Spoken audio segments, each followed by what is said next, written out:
Hi guys, तो आज के वीडियो में हम मैस्ले एंड मैजिक मसल के सीजन 2 के पार्ट 2 की बात करने वाले हैं और इसमें मैं आखिरी के कुछ एपिसोड्स को एक्सप्लेन करने वाला हूं। तो 1 से 2 दिन के अंदर मैं इसके ऊपर पार्ट 1 की भी वीडियोस अपलोड कर दूंगा और ये वीडियो थोड़ी लंबी होने वाली है, तो आप सभी लोगों से रिक्वेस्ट है कि वीडियो को पूरा अंत तक वॉच करना। मैस्ले एंड मैजिक मसल के लास्ट एपिसोड में हमने देखा था मिस्टर वेलवब जो होते हैं वो अपने स्पेस मैजिक की मदद से नेक्रोमेंस और एडम जॉब्स को हरा देता है और साथ ही हमें मैस्ले भी दिखाया जाता है जो कि अपनी काफी अमेजिंग ट्रिक की मदद से काफी मुश्किलों के बाद वो सेल को धराशाही कर देता है। तो अब आज के एपिसोड में तो फाइनली ये वो एपिसोड है जहाँ पे हमें मिस्टर वेलवब और इनोसेंट जीरो के बीच में बैटल देखने को मिलने वाला था। यहाँ पे इनोसेंट जीरो अपने टाइम मैजिक का यूज करता है और मिस्टर वेलवब अपने स्पेस मैजिक का यूज करता है। दोनों के बीच में अच्छी खासी टक्कर चलती है, लेकिन जो इनोसेंट जीरो का टाइम मैजिक था वो थोड़ा फास्ट था, इस वजह से वो मिस्टर वेलवब पे अटैक किए जा रहा था। मिस्टर वेलवब काफी सोच में पड़ते हैं कि ये इतनी जल्दी अपनी पावर का यूज कर रहा है और मुझे कुछ ना कुछ तो करना होगा, नहीं तो मैं हार जाऊंगा।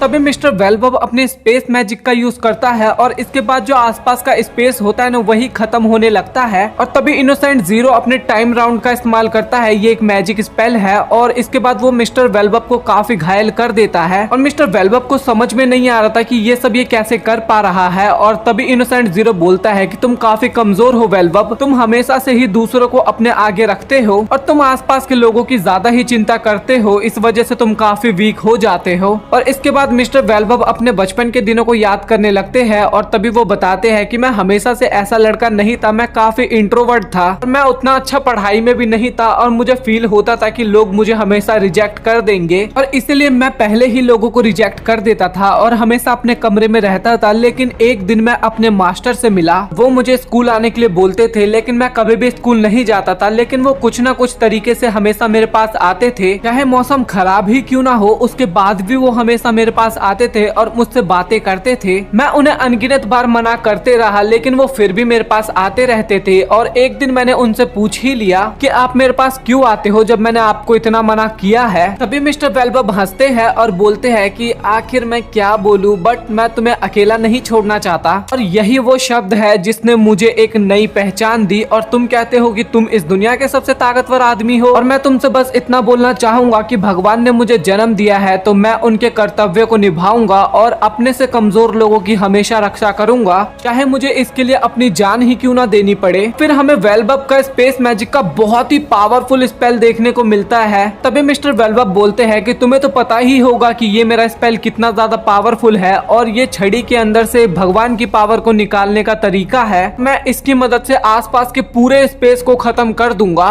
और फिर इसके बाद मैं टाइम को भी खत्म कर दूंगा और तुम्हें हरा दूंगा। और तभी इनोसेंट जीरो अपने टाइम स्पेल को ज्यादा पावरफुल यूज करता है, मतलब कि फर्स्ट लेवल सेकंड लेवल ऐसे लेवल अप करके यूज करता है और वहां पे लिटरली मिस्टर वेलवब की हालत काफी ज्यादा खराब हो जाती है, खूनम खून हो जाते हैं मिस्टर वेलवब। तुमने देखा ना कि टाइम से तो शायद ही कोई जीत सकता है, ना ही तो तुम, ना ही स्पेस और ना ही खुद भगवान। और भगवान वो होता है जो कि समय को चलाता है और मैं हूँ जो कि समय को चलाता हूँ। तभी इनोसेंट जीरो ध्यान देता है कि स्पेस खत्म होना कंटिन्यू है, वो रुका नहीं है। और तभी मिस्टर वेलवब बोलते हैं कि तुम भूल तो नहीं गए ना कि जो थर्ड स्पेल होता है इसमें यूजर की पूरी पावर होती है। इसका मतलब यही है कि यूजर अगर मर भी जाए तो वॉन्ड अपने आप स्पेल को कास्ट करते रहेगा। और तुम ये भूल गए हो इनोसेंट जीरो कि मैं हमेशा से तुमसे एक कदम आगे था और रहूंगा। और तभी वहां पे इनोसेंट जीरो भी एक बहुत ही बड़ा गेम खेलता है। पता है क्या करता है, वो सीधा टाइम को ही रिवर्स कर देता है। कारण मिस्टर वेलवब को जितनी भी चोटें लगी थी वो तो सब हील हो जाता है, लेकिन जो उसकी पावर यूज करने में एनर्जी गई होती है ना, कि आपको पता है थर्ड स्पेल यूज किया तो वो बहुत ही ज्यादा पावरफुल स्पेल है, तो वो एनर्जी सारी की सारी मिस्टर वेलवब की खत्म हो चुकी होती है। तभी इनोसेंट जीरो बोलता है कि मेरे दोस्त वेलवब, क्या तुम भूल गए थे कि मैं कितना ज्यादा समझदार हूँ, मैं वो हूँ जो कि अपने आप को सबसे ऊपर रखता हूँ, तो मेरे अंदर कुछ ना कुछ तो खास चीज होगा ना। तो चलो वेलवब, अब तुम्हारे जाने का वक्त आ चुका है। मिस्टर वेलवब अपने अंदर रिग्रेट कर रहे थे कि मेरे मास्टर ने जिस वर्ल्ड की कल्पना की थी मैं उसको नहीं बना पाया, ये वर्ल्ड कितना ज्यादा क्रूल है और मैं अपने मास्टर की आखिरी इच्छा को भी पूरा नहीं कर पाया। तभी फील ऐसा होता है कि मिस्टर वेलवब वहाँ पे मरने वाले हैं, लेकिन तभी वहाँ पे इनोसेंट जीरो के फेस पे एक जोरदार किक लगती है और ये किक और कोई नहीं हमारा हीरो मैस्ले आके मारता है और इनोसेंट जीरो काफी दूर जाके गिरता है और तभी मैश्ले बोलता है कि मास्टर आपने मुझसे पूछा था कि कोई आपके सामने ऐसा बंदा आ जाए जो मुझसे काफी ज्यादा पावरफुल हो और मैं उसकी पावर को बिल्कुल भी मैच ना कर पाऊं तो मैं क्या करूंगा।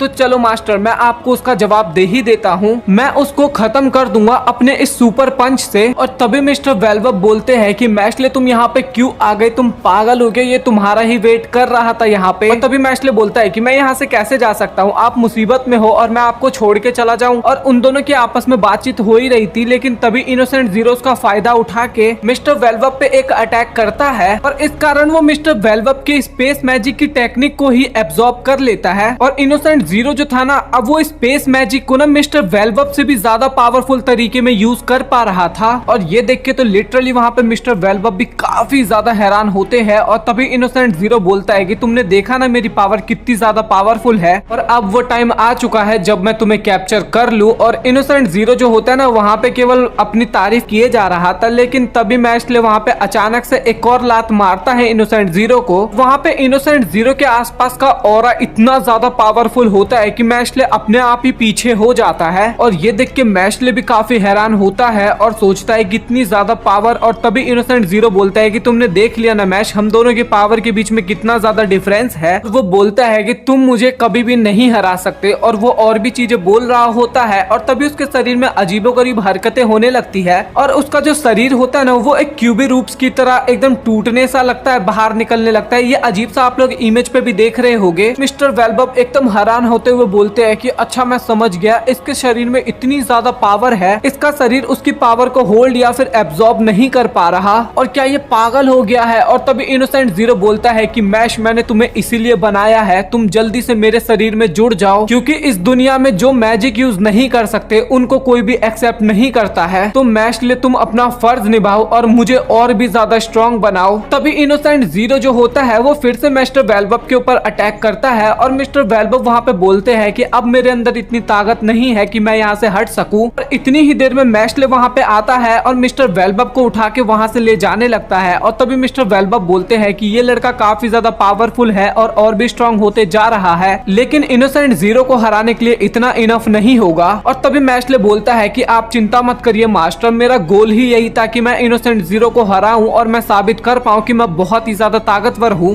और मैं ऐसा करके ही रहूंगा। और जैसे ही मैं ऐसा कर लूंगा उसके बाद पूरी दुनिया मुझे एक्सेप्ट कर लेगी। और तभी इनोसेंट जीरो बोलता है कि अभी तो मैं यहाँ से जा रहा हूँ क्योंकि मेरी अभी बॉडी उतनी ज्यादा कैपेबल नहीं है जो कि मेरा पावर को होल्ड कर सके, और मैं जाके अपनी पावर्स को कंट्रोल करने की कोशिश करूंगा। तब तक मेरे यहाँ पे कुछ दोस्त है जो कि यहाँ पे मौज मस्ती करेंगे। तभी वहाँ पे एक काफी बड़ा मॉन्स्टर आता है जो कि इनोसेंट जीरो ने ही छोड़ा था, ऑब्वियस सी बात है। और वो मॉन्स्टर जो होता है वो स्टेडियम में बढ़ने लगा था, मतलब कि वहाँ के बच्चे खतरे में थे। वो काफी बड़े बड़े पत्थरों को तोड़ के स्टेडियम पे फेंकने लगता है और तभी सभी बच्चों को होश आता है और वो ये देख के काफी ज्यादा डर जाते हैं। तभी वो पत्थर भी आ रहे होते हैं, लेकिन लेंस जो होता है वो अपने मैजिक का यूज करके वहाँ पे सभी पत्थरों को रोकने की कोशिश करता है। और इसके बाद वो उस मॉन्स्टर के ऊपर अटैक भी करता है, लेकिन उसके आगे भी एक इनविजिबल से शील्ड आ जाती है। तभी वो सभी लोग सोचते हैं कि यहाँ पे कोई ना कोई तो है जो कि इन सभी को सेव कर रहा है अपने मैजिकल बैरियर के वजह से, और हमें उसको जल्द से जल्द ढूंढना होगा जो कि इस मैजिकल बैरियर को बना रहे हैं। और इसके बाद सभी लोग उसको ढूंढने लगते हैं और तभी वो मॉन्स्टर स्टेडियम की तरफ बढ़ने लगता है। और भाई बच्चों की तो हालत खराब हो रखी थी क्योंकि उन लोगों को काफी ज्यादा डर लग रहा था और वो उनके पास आने ही वाला था, लेकिन तभी उसे कोई रोक देता है। और सभी बच्चे सोचते हैं कि आखिरकार ये मॉन्स्टर रुक कैसे गया। और तभी हमें दिखाया जाता है कि मैश्ले ने उसकी चेन को पकड़ लिया था और पीछे की तरफ खींच रहा था। वो मॉन्स्टर इस वजह से आगे की तरफ नहीं भाग पा रहा था। और इसके बाद सभी बच्चे देखते हैं कि मैश्ले और उस मॉन्स्टर के बीच में टग ऑफ वार का गेम होने लगता है और यहाँ पे मैश्ले उस मॉन्स्टर को काफी अच्छी वाली टक्कर दे रहा था। और ये देख के बच्चे लोग काफी ज्यादा हैरान होते हैं क्योंकि ये लोग सोच रहे थे कि एक नॉन जादूगर इतना ज्यादा पावरफुल है तो क्या ये इस बार हमारे स्कूल में सबसे ज्यादा पावरफुल बंदों में से एक बन जाएगा। और ऐसा नहीं हो सकता क्योंकि जिसको जादू करना नहीं आता वो हमारे स्कूल के टॉप में आ जाए, ये तो भाई बहुत ही गलत है। और बहुत से बच्चे मैश्ले का विरोध कर रहे होते हैं वहाँ पे, लेकिन कुछ बंदे जो होते हैं ना उनको फील होता है कि मैश्ले हमें और हमारे स्कूल को बचाने के लिए इतना कुछ कर रहा है। इसके बाद धीरे धीरे सभी बंदों को रियलाइज होने लगता है और सभी बोलते हैं कि मैश्ले तुम ये कर सकते हो, तुम उस मॉन्स्टर को हरा सकते हो। और ये देख के फिन काफी ज्यादा हैरान होता है क्योंकि उसको कभी भी नहीं लगा था कि सभी लोग मैश्ले का साथ साथ देंगे। इसके बाद फिर से सभी बच्चे चिल्लाने लग जाते हैं कि मैश तुम कर सकते हो, तुम्हें ये करना ही होगा। और भाई मैशले के अंदर भी पावर आ जाती है और वो उसकी चैन को खींच के मॉन्स्टर को एकदम जमीन पे गिरा देता है। तभी हमें काइंडो दिखाया जाता है जिसने उस बंदे को ढूंढ लिया था जो कि ये जादुई बैरियर बना रहा था। और इसके बाद काइंडो और ऑर्डर आपस में बात करते हैं कि मैशले का क्या करना है, क्योंकि वो लिटरली बहुत ही ज्यादा पावरफुल है, बट वो एक नॉन मैजिक यूजर है तो उसको हम एक्सेप्ट भी नहीं कर सकते। और ये न्यूज काफी स्पीड पे फैल जाता है कि ब्यूरो ऑफ मैजिक पे इनोसेंट जीरो ने अटैक किया था और सभी के अंदर डर भी बैठ जाता है।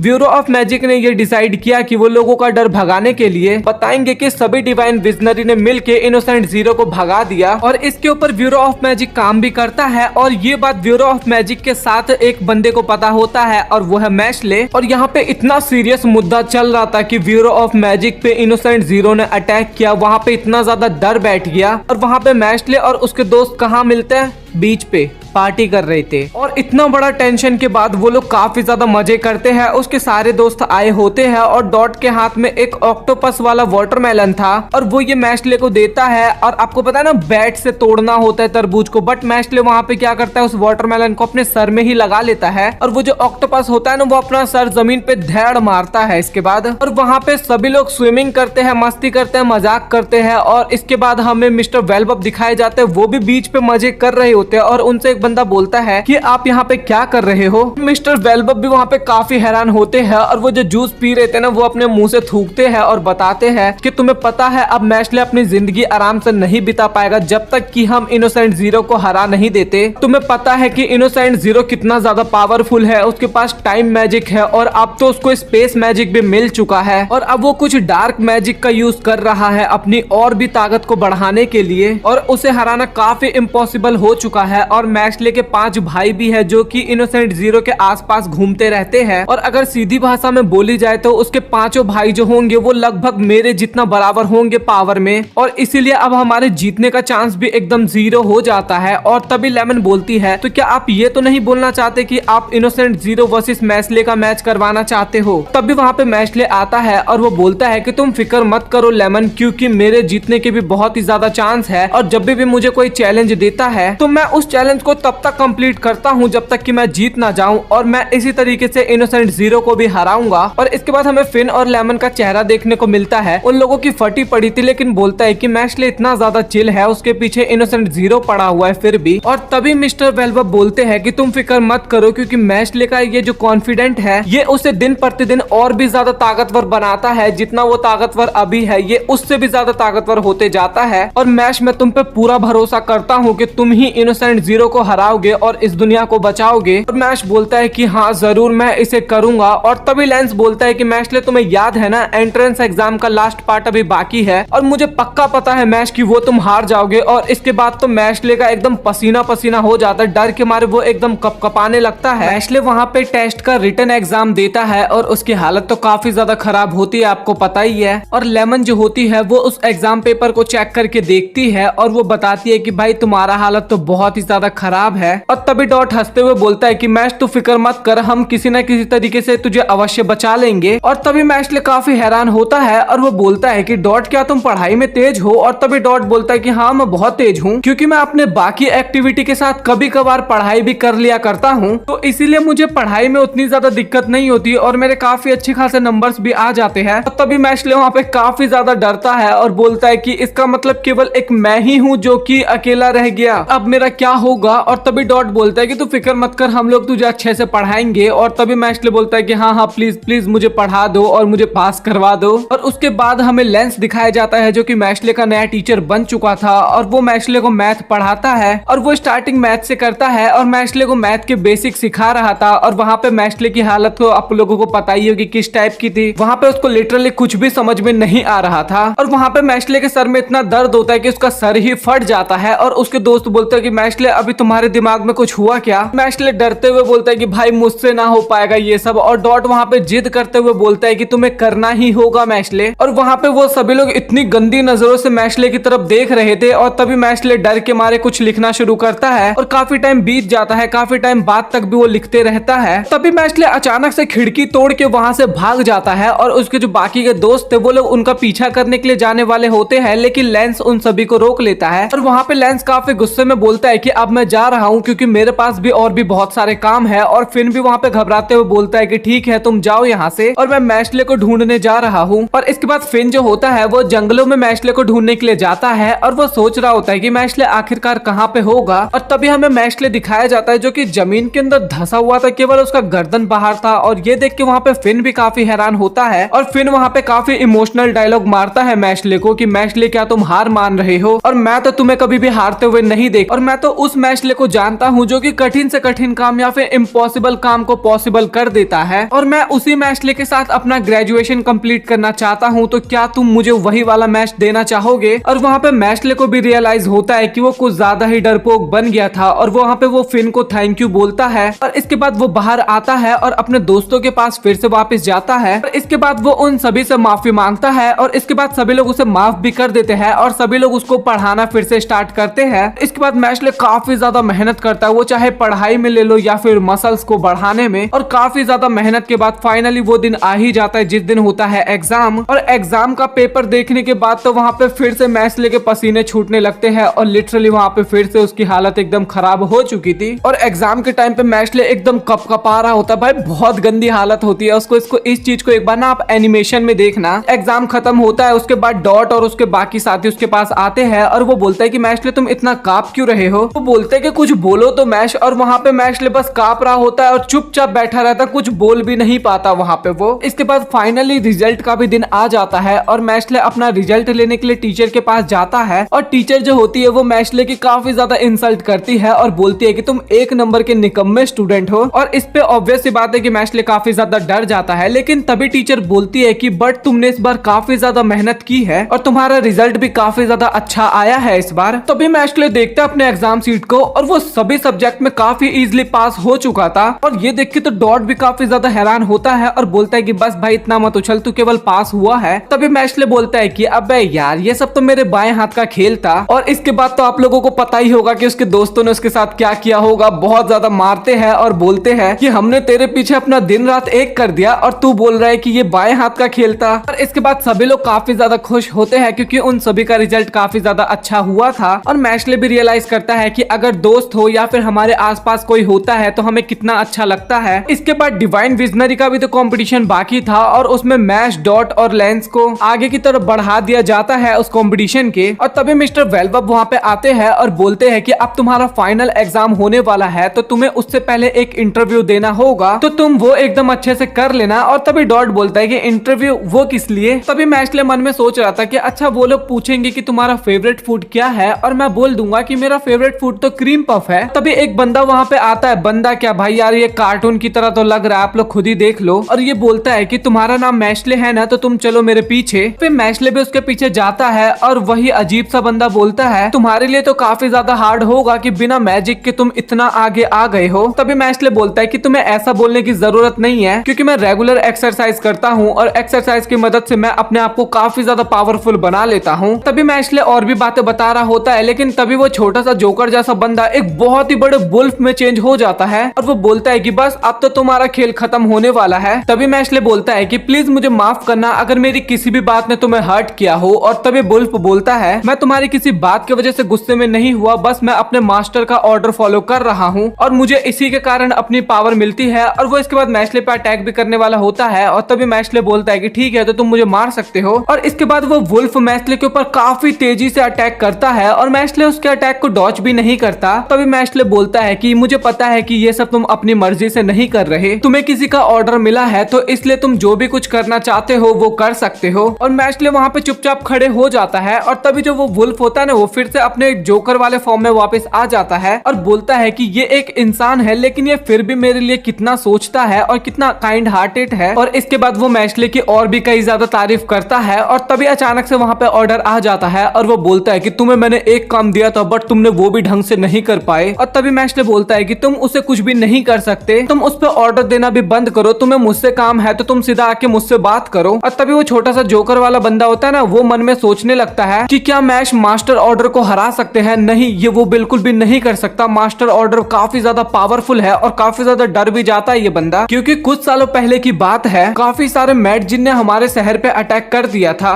और मैड जिन क्रिएचर की एक अलग ही टाइप की प्रजाति होती है और ये काफी ज्यादा पावर पावरफुल होती है और इनके शरीर में मैजिकल एनर्जी भी काफी ज्यादा भरी होती है और कई हद तक तो डिवाइन विजनरी भी इनका कुछ नहीं कर पाते। लेकिन ऑर्डर मास्टर ने अकेले ही 6 मैड जिन को हरा दिया था और हमारे शहर को प्रोटेक्ट किया था। मास्टर ऑर्डर काफी ज्यादा पावरफुल है और मैं मैश्ले को बचा के रहूंगा, मैं उसके साथ कुछ भी नहीं होने दूंगा। और वो कुछ कर पाता उससे पहले ही ऑर्डर बोलता है, तुम इस सिस्टम के अंदर फिट नहीं बैठ रहे और मैं तुम्हें कभी भी इस सिस्टम के अंदर आने भी नहीं दूंगा। तुमने अपनी मेहनत से बाकियों का सपोर्ट तो अपने तरफ कर लिया, लेकिन मैं तुम्हें कभी भी सपोर्ट नहीं करूंगा और मुझे एक बार मौका दो, मैं तुम्हें अपनी ताकत दिखाऊंगा और इसके बाद पता चल ही जाएगा कि कौन कितना ज्यादा पावरफुल है और हमें तुम्हारी बिल्कुल भी जरूरत नहीं है। और तभी मैश्ले बोलता है कि इसका मतलब क्या मुझे तुम्हें हराना होगा पहले, और अगर मुझे एक डिवाइन विजनरी बनना है और अगर इससे मैं बन सकूंगा तो मैं तुम्हें हराने के लिए तैयार हूँ। तभी ऑर्डर मैश्ले को बोलता है कि बस 3 मिनट, मुझे 3 मिनट चाहिए तुम्हें हराने के लिए।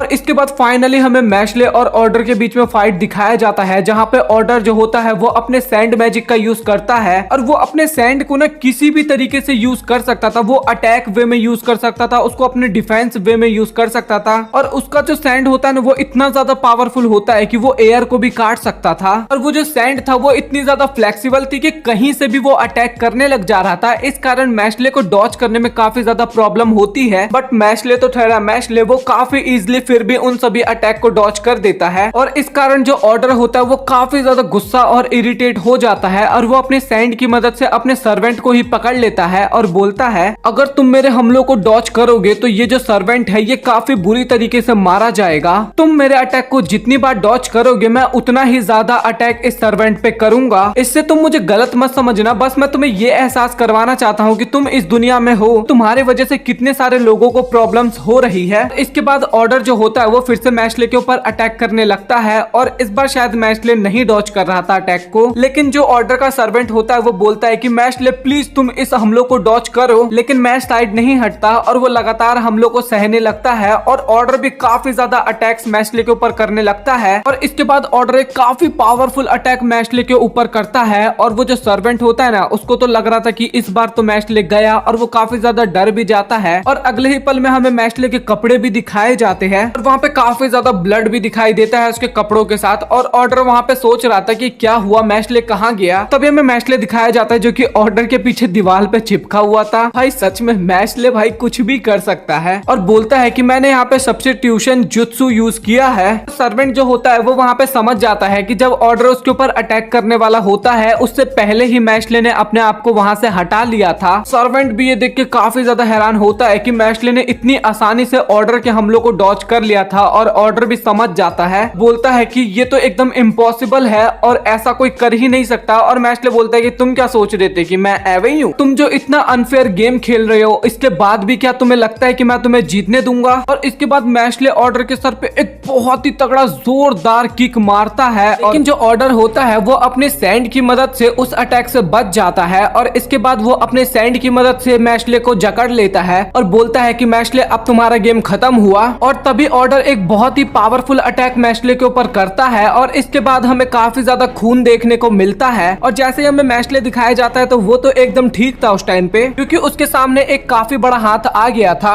और ये जो हाथ था ना वो डिवाइन विजनरी रेनॉल्ड का था। और रेनॉल्ड बोलता है कि मैश्ले मैंने तुम्हें बचाया तो मेरा एहसान मानना। और तभी ऑर्डर बोलता है कि तुम मेरे काम के बीच में क्यों आ रहे हो। फिर रेनॉल्ड बोलता है कि मैं तुम्हारे काम के बीच में आ रहा हूँ। अरे मैं यहाँ पे आया क्यों हूँ और मुझे यहाँ पे कुछ तुम्हें बताना था। अरे मैं लग रहा है मुझे भूल गया हूँ मैं। और वो वहाँ पे काफी ज्यादा परेशान होने लगता है और बोलता है कि प्लीज मुझे मोटिवेट करो ताकि मैं अपनी बात को याद कर पाऊँ। मैश वहाँ पे उसे चेयर करने लगता है और बोलता है कि तुम ये कर सकते हो और ये काम तुम्हारे अलावा कोई भी नहीं कर सकता। तभी रेनॉल्ड बोलता है कि भाई थोड़ा चुप रहा, मुझे सोचने दे कि मैं क्या बोलने वाला था। और तभी रेनॉल्ड बोलता है कि अच्छा अब मुझे याद आ गया है। इसके बाद वो मैश को बताता है कि तुम्हें फाइनल एग्जाम के लिए आगे जाना है और इस एग्जाम को वर्ल्ड की 3 सबसे बड़ी मैजिक एकेडमी कंडक्ट करवाती है। और इस एग्जाम में eastern magic academy, sand magic academy और वॉल्केस मैजिक एकेडमी के हेडमास्टर होते हैं। और इस एग्जाम के अंदर तीनों स्कूल के सबसे पावरफुल स्टूडेंट को जाना होता है। तो हमारे स्कूल से तुम्हें सिलेक्ट किया गया है और मैं तुम्हें एक बात बताना चाहता हूँ कि इनोसेंट जीरो का एक बेटा है जो कि वॉल्केस एकेडमी से सिलेक्ट किया गया है, तो उसे हराना काफी मुश्किल होगा और तुम्हें ये करना होगा। और जो भी ये कंपटीशन जीतता है उसे डिवाइन विजनरी बनने के तौर पे एक काफी ज्यादा पावरफुल वॉन्ड मिलती है और इस वॉन्ड की मदद से तुम काफी ज्यादा मैजिकल एनर्जी को जनरेट कर सकते हो। और उस वॉन्ड का नाम है वॉन्ड वर्ड ऑफ द बिगिनिंग। और रेनॉल्ड ने वहाँ पे मैस्ले को इतना ज्यादा इन्फॉर्मेशन दिया था कि मैस्ले का जो ब्रेन होता है वो एकदम काम करना ही बंद कर जाता है। और इसके बाद आप लोग मैस्ले की शक्ल तो देख ही सकते हो, कुछ ज्यादा ही घायल हो चुका है। तभी रेनॉल्ड बोलता है कि अच्छा तो मैं तुम्हें सिंपल भाषा में समझा देता हूँ कि जो डिवाइन विजनरी बनने का कंपटीशन है ये पूरे वर्ल्ड वाइड होता है, तो हम इसे बिल्कुल भी कैंसिल या फिर रोक नहीं सकते। तो इसलिए तुम्हें इस एग्जाम में वोल्किस के सबसे 3 ताकतवर जादूगरों से लड़ना होगा और वो बहुत ही ज्यादा पावरफुल है और तुम्हें उन्हें हराना भी होगा। और तुम अपना ध्यान भी रखना। और उनमें से एक डोमिना है और डोमिना का नाम सुन के वहाँ पे ऑर्डर काफी ज्यादा हैरान होता है और इसके बाद वो वहाँ से जाने लगता है। और तभी मैक्स पूछता है कि ऑर्डर यहाँ से क्यों चला गया। और तभी रेनॉल्ड बताता है कि ये एक पुरानी बात है। रेन और ऑर्डर एक मिशन के लिए गए थे और वहाँ पे उसे एक स्टूडेंट ने हरा दिया था और वो स्टूडेंट और कोई नहीं डोमिना होता है। वो उस टाइम पे एक मिडिल स्कूल में था। तो तुम इतना सोच सकते हो कि एक मिडिल स्कूल के स्टूडेंट ने 2 डिवाइन विजनरी को अकेले हरा दिया। तुम्हें उसे हराने के लिए अपनी पूरी ताकत लगानी होगी। और मैस्ले वहाँ पे थोड़ा बहुत घबराने भी लगता है। इसके बाद तभी रेनॉल्ड बोलता है कि तुम्हें फिक्र करने की जरूरत नहीं है क्योंकि सेंट एकेडमी के हमने उन 3 स्टूडेंट को बुलाया है जिन्होंने पिछली बार रेनिंस के साथ फाइट की थी। तभी मैश बोलता है कि रेनिंस के साथ फाइट, ये तो बहुत ही बढ़िया बात है और मैं उन पे विश्वास कर सकता हूँ। और इसके बाद हमें डोमिना दिखाया जाता है। और फनी बात ये थी कि उसने ना उन 3 सेंट स्टूडेंट के बंदों को ना पहले ही लुढ़का दिया था। वो बोलता है कि तुमने रेनिंस के साथ फाइट की थी और मुझे तुम्हें देख के तो ऐसा बिल्कुल भी नहीं लग रहा। और इसके बाद हमें बताया जाता है कि डोमिना ने इन तीनों बंदों को कैसे हराया था। स्टार्टिंग में तो भाई इन तीनों को भी लग रहा था कि ये 3 मिलकर डोमिना को हरा देंगे और ये तीनों अटैक भी करते हैं, लेकिन उसका कुछ ज्यादा असर नहीं होता उसके ऊपर। और फिर ये तीनों जो होते हैं ना अपने सबसे पावरफुल स्पेल्स का यूज करते हैं, लेकिन वो भी डोमिना का कुछ नहीं बिगाड़ पाते। और उस अटैक से डोमिना को एक रत्ती भर खरोच आया था और इसके बाद डोमिना उन तीनों को काफी इजीली लिपटा देता है। तो इससे आप डोमिना के पावर को जज कर सकते हो कि वो कितना ज्यादा पावरफुल है। और इसके बाद सीन शिफ्ट होता है और हमें हॉल का सीन दिखाया जाता है जहाँ पे फाइनल एग्जाम का अनाउंसमेंट होने वाला था। इसके बाद मैश और उसकी टीम आती है और मैशले की टीम में लेंस और डॉट होता है। और फिर इसके बाद वॉल्किस के टीम के बंदे भी आते हैं और ये तीनों बंदे भी सच में काफी ज्यादा पावरफुल लग रहे थे। और जब इसके बाद सेंट एकेडमी के बंदों को बुलाया जाता है तब उनमें से वहाँ पे कोई भी बाहर नहीं आता। तो वहाँ पे सभी लोग परेशान हो गए थे कि आखिरकार ये मजाक क्यों कर रहे हैं और ये आ क्यों नहीं रहे। और स्टूडेंट तो काफी ज्यादा वहाँ पे हैरान हो चुके थे। इसके बाद एक बार और अनाउंसमेंट करके देखा जाता है कि वो लोग क्यों नहीं आ रहे, लेकिन उसके बाद भी कोई भी वहाँ पे नहीं आता। और इसके बाद डोमिना आगे आता है और वो जो सेंट एकेडमी के तीनों वॉन्ड थे ना स्टूडेंट के, वो नीचे तोड़ के नीचे गिरा देता है और बोलता है कि ये स्टूडेंट तो सच में काफी ज्यादा वीक थे और क्या इन लोगों ने सच में रेन एम से फाइट की थी। और इनको देख के तो मुझे ऐसा बिल्कुल भी नहीं लगा। और ये सीन देख के तो वहाँ पे सभी लोग काफी ज्यादा डर चुके थे और वो लोग सोच रहे थे कि सेंट के स्टूडेंट कहाँ गए और क्या वो लोग मर चुके हैं। और तभी डोमिना काफी क्रीपी सी स्माइल देता है और बोलता है कि अब ईस्टर्न मैजिक एकेडमी अब तुम्हारी बारी। और फनी बात तो ये थी कि हमें ईस्टर्न मैजिक एकेडमी के तीनों स्टूडेंट दिखाए जाते हैं जो कि टेबल पे बैठ के नाश्ता कर रहे थे। इतने सीरियस माहौल के बीच में ये तीनों यहाँ पे बैठ के नाश्ता कर रहे हैं। और मैशले वहाँ पे बोलता है कि हमारी बारी, किस चीज में हमारी बारी है, तुम बोलना क्या चाहते हो। इसके बाद हमें बताया जाता है कि जो ईस्टर्न एकेडमी है ना उसके अंदर बच्चों को ना मैजिक के साथ साथ इंसानियत के बारे में, अच्छा बनना के बारे में भी सिखाया जाता है। जो सेंट का एकेडमी है उसके अंदर मैजिक के साथ साथ जस्टिस के बारे में सिखाया जाता है। और वॉल्किस के अंदर ना केवल ताकत को ही माना जाता है, मतलब कि जो ज्यादा पावरफुल मैजिक यूजर हुआ वो उतना अच्छा। इसी कारण जो ईस्टर्न एकेडमी है ना उसमें से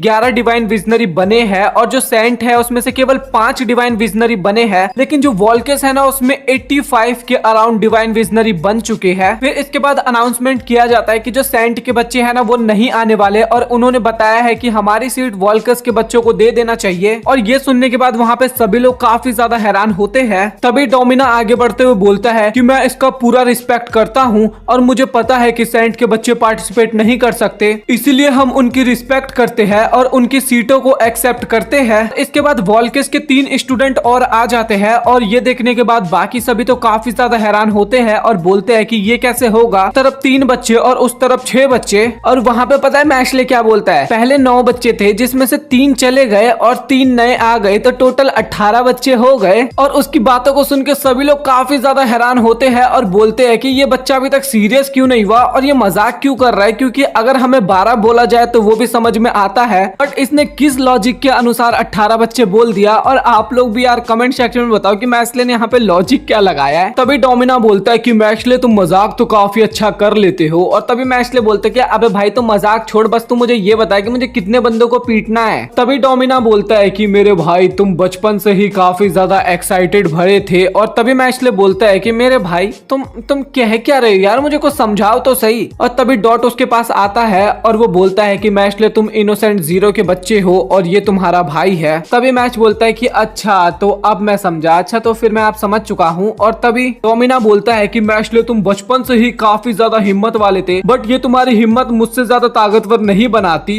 और तभी वहाँ पे सेंट का जो सबसे पावरफुल स्टूडेंट था ना वो आता है, जो कि बहुत ही ज्यादा घायल होता है और वो बोलता है कि मुझे माफ कर देना क्योंकि डोमिना ने हमें हरा दिया था और उसने हमारी फैमिली के ऊपर भी कर्ज लगा दिया था, तो हमें मजबूरन उन्हें सीट देना पड़ा। और मैश्ले बोलता है कि क्या तुम क्या बोल रहे हो। और तभी वो बंदा बोलता है कि अगर हम उसे सीट नहीं देते तो वो हमारी फैमिली को भी मार सकता था, तो मेरे लिए फैमिली ज्यादा इंपॉर्टेंट होती है, तो कृपया करके मुझे माफ करना। और तभी वहाँ पे एक और जादूगर, शायद वो डोमिना का भाई या फिर कोई हो सकता है, वो आगे बढ़ता है और बोलता है कि तुम झूठ क्यों बोल रहे हो, अगर तुम्हें लड़ना नहीं है, अगर तुम हमसे डर गए हो तो सीधा ये बोलो ना तुम झूठ क्यों बोल रहे हो, हमने तुम्हें कब धमका दिया। और अगर तुम्हें लड़ना नहीं है तो चलो तुम्हारा खेल यहीं पे खत्म कर देते हैं। और इसके बाद वो उस पर अटैक करता है। भाई उसके शरीर से बहुत ही ज्यादा ब्लड बहने लगता है और जो डॉट, मैश और फिन होते हैं ना वो उस बच्चे को बचाने के लिए जाते हैं, लेकिन वो लोग डॉट और फिन को वहीं पे कैद कर देते हैं और वो 6 बंदे एक साथ मैश्ले पे अटैक करने के लिए जाते हैं। लेकिन इसके बाद भी वहाँ पे मैश्ले को एक भी खरोच नहीं आती। अब आप लोग सोच रहे होंगे कि ऐसा किस लिए, क्योंकि वहाँ पे एंट्री हो चुकी थी मार्गरेट, एबल और एबिस की। और तभी मार्गरेट बोलता है कि हम लोग मैश्ले के दोस्त हैं और भले ही हम लोग इस टूर्नामेंट के लिए क्वालिफाई नहीं कर पाए, लेकिन हम मैश्ले की तरफ से लड़ेंगे और हम उसे पूरा सपोर्ट करेंगे, क्योंकि अगर तुम 6 वर्सेस 3 करोगे तो ये तो बहुत ही ज्यादा अनफेयर होगा, तो क्यों ना इसे 6 वर्सेस 6 ही कर दिया जाए। तभी वोल्कस का एक स्टूडेंट बोलता है कि आखिरकार तुम लोग हो कौन। और तभी मार्गरेट कहता है कि हम लोग मैश्ले के दोस्त हैं। और वो बंदा बोलता है कि तुम मैश्ले के दोस्त हो तो चलो सबसे पहले तुम्हें ही खत्म कर दिया जाए। और इसके बाद वो मार्गरेट के ऊपर अटैक करने वाला होता है और वहाँ पे डोमिना उसे अटैक करने के लिए मना करता है, लेकिन फिर भी वो अटैक करने के लिए जाता है। और तभी मार्गरेट अपने साउंड मैजिक का यूज करके उस बंदे को काफी ज्यादा घायल कर देता है, लेकिन डोमिना जो होता है वो भी थोड़ा बहुत मार्गरेट को घायल कर देता है। और वो अटैक इतना ज्यादा फास्ट था कि मार्गरेट को भी नहीं पता लगता कि उसके ऊपर कब अटैक हो गया। और तभी डोमिना बोलता है कि डोमिना तुम पीछे आ जाओ, अगर तुम ऐसा नहीं करोगे तो तुम बहुत ही ज्यादा घायल हो जाओगे, लेकिन उसे कोई भी फर्क नहीं पड़ेगा। और तभी मार्गरेट बोलता है डोमिना तुमसे फाइट करने में काफी ज्यादा मजा आएगा, तो क्यों ना इस बैटल को 6 वर्सेस 6 कर दिया जाए।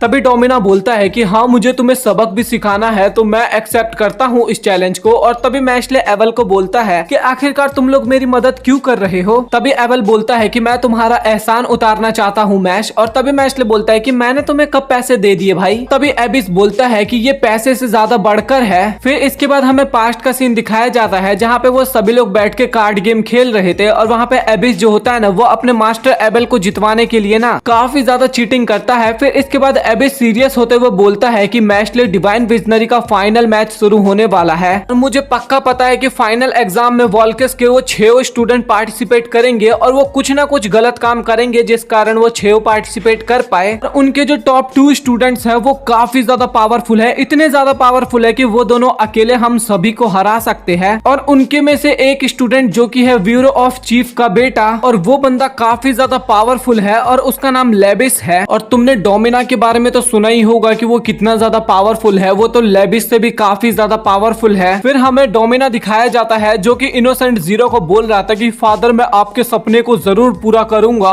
और मैं ये सब कुछ अब खत्म कर दूंगा। तभी वो सेल को बोलता है कि सेल तुम्हें बस एक काम बोला गया था, तुमने वो भी ढंग से नहीं किया, तुमने आज तक मेरे फादर के लिए किया ही क्या है। और मैं बस ताकतवर लोगों के साथ रहना चाहता हूँ और उनसे शाबाशी पाना चाहता हूँ, लेकिन तुम जैसे लोग जो कि काफी कमजोर है वो इस दुनिया को बस गंदा और कमजोर करते हैं, तुम्हारे जीने का कुछ फायदा नहीं है। और हमें उसके शरीर पे थोड़ा बहुत ब्लड दिखाया जाता है और हमें नहीं पता कि क्या हुआ है वहाँ पे। और ये न्यूज काफी तेजी से फैल रही थी कि ईस्टर्न मैजिक एकेडमी है ना वो एक नॉन यूजर को डिवाइन विजनरी के लिए खड़ा कर रहा है। और हमें मैच दिखाया जाता है जो कि अभी तक कार्ड गेम ही खेले जा रहा था, जहाँ पे लेंस बोलता है कि भाई तुम कब तक ये गेम खेलते रहोगे, अब तो बंद कर दो। और तभी डॉट गुस्से में बोलता है कि तुम बीच में मत बोलो और हमें ये गेम कंटिन्यू करने दो। और इसके बाद मिस्टर वेलबब उनके पास आते हैं और वो काफी सीरियसली बोलते हैं कि मैश्ले तुम्हें ये कंपटीशन जीतना ही होगा और अगर तुम ये कंपटीशन नहीं जीतते हो तो तुम्हारे साथ साथ तुम्हारे दोस्तों को भी सजा मिलेगी और तुम्हें अपने आप को इस सोसाइटी में एक्सेप्ट करवाना है, तो तुम्हें इस कंपटीशन को जीतना होगा।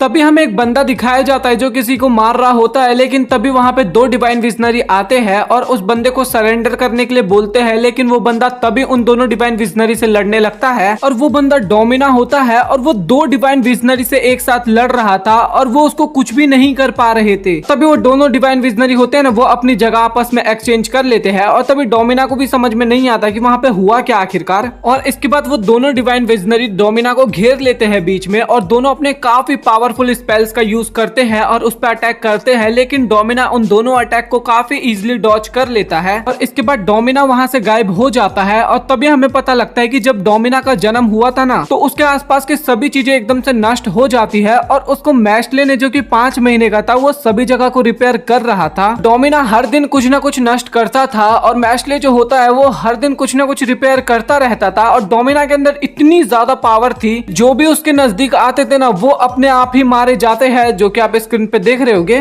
और मैश और डोमिना की लड़ाई ना इसी तरीके से हमेशा चलती रहती थी और जो उनकी केयर टेकर थी ना, वो भी ऐसे ही बस उनको देखती रहती थी और काफी हैरान होती थी। भाई लिटरली ये हैरान होने वाली बात ही है, क्योंकि वो औरत पहली बार ऐसे बच्चों को देख रही होगी जो कि 5 महीने की उम्र में एक तो रिपेयरिंग का काम कर रहा है, दूसरा बच्चा है जो कि डिस्ट्रॉय का काम कर रहा है। तो भाई कोई भी वहां पे हैरान हो जाएगा। और तभी एक दिन अचानक से मैश्ले गायब हो जाता है और तभी डोमिना को समझ में आता है कि जिस दिन मैश्ले मारा जाएगा उसी दिन डोमिना अपने असली पावर, ट्रू पोटेंशियल पे आएगा और वो अपने फादर को इम्प्रेस कर पाएगा और इसीलिए वो मैश्ले को हंट करने के लिए या फिर उसको हराने के लिए निकल चुका था। और इसी के साथ सभी लोग एकदम रेडी हो जाते हैं बैटल के लिए और भाई अगले एपिसोड से काफी तगड़ी बैटल होने वाली है। सो फाइनली इसी के साथ मैश्ले एंड मैजिक मसल का सीजन 2 होता है खत्म। और गाइज आप लोग कमेंट सेक्शन में बताना कि आप लोगों को ये एनीमे कैसा लगा। और इसमें 2 एपिसोड सीजन 3 के भी थे, तो आई होप आपको वो भी पसंद आया हो। और अगर आप लोगों को वीडियो पसंद आया तो वीडियो को लाइक करके चैनल को सब्सक्राइब कर देना। मिलता है अगली वीडियो में, तब तक के लिए गुड बाय।